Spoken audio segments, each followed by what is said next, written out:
प्रभु आपके बारे में हर एक बात की चिंता करते हैं, चाहे वो कितनी छोटी हो और चाहे वो कितनी बड़ी हो। आप जितना भरोसा परमेश्वर पे बड़ी-बड़ी बातों और बड़ी-बड़ी परेशानियों को लेकर कर सकते हैं, उतना ही भरोसा आप उसको छोटी-छोटी बातों को लेकर भी कर सकते हैं। मैं आपको एक अपनी टेस्टिमनी सुनाती हूँ और मैं मैं शायद मुझे याद है कि ये अब से बहुत 10 साल या उससे भी पहले की बात है। हुआ ये कि मेरी एक फ्रेंड थी और वो मेरे घर के जस्ट पीछे रहती थी। तो अ, हम लोग डेली शाम को वॉक पे जाते थे। तो ऐसा होता था कि कभी वो मुझे अपने घर पे बुलाने आती थी, मतलब मेरे घर पर, और कभी मैं उसके घर में बुलाने जाती थी और हम दोनों वॉक पे चले जाते थे।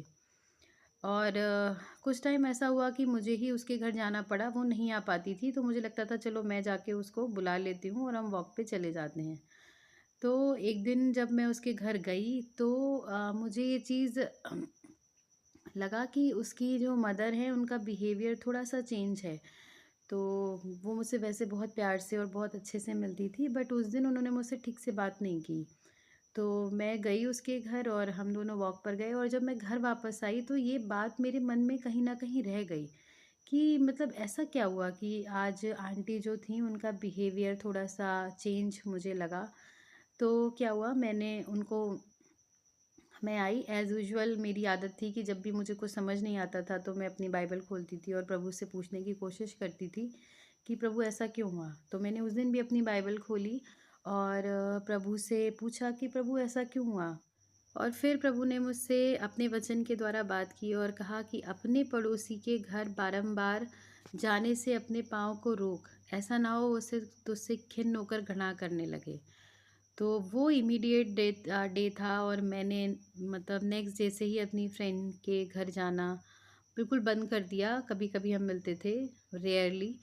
तो मैं ये बताना चाहती हूँ कि परमेश्वर आपकी छोटी-छोटी बातों की भी चिंता करता है। वो बिल्कुल ये सोचता है कि कोई आपके बारे में क्या सोच रहा है। वो हर एक चीज़ को ध्यान से सुनता है और हर एक चीज़ को ध्यान से देखता है।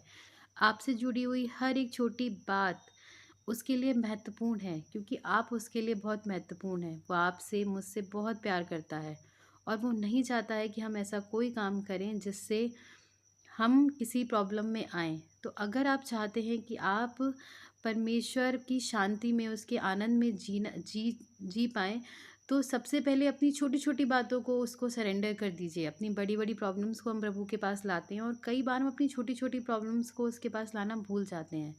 लेकिन मैं आपको बताना चाहती हूँ, एनकरेज करना चाहती हूँ आज की टेस्टिमनी से कि देखिए कितनी छोटी-सी बात थी, लेकिन प्रभु ने मुझे उसका जवाब दिया और मैंने उनको फ़ॉलो किया। मैंने इस बात का ध्यान रखा कि मैं आगे से मैंने ये अपने जीवन का कि मैं किसी के घर में भी ऐसे ना जाऊँ कि वो मुझसे घृणा करने लगे या उसको ये चीज़ बुरी लगने लगे कि भई अरे ये तो रोज़ आ जाती है। मैं छोटी थी और मुझे इतना समझ नहीं थी कि शायद उनको मेरा आना या उनकी बेटी के साथ शाम को वॉक पे जाना अच्छा नहीं लग रहा है, बट प्रभु ने मुझे मार्ग दिखाया। तो प्रभु आपको भी गाइड करेंगे। बस आपको अपने आप को उन्हें सरेंडर करने की ज़रूरत है। प्रभु आशीष दे।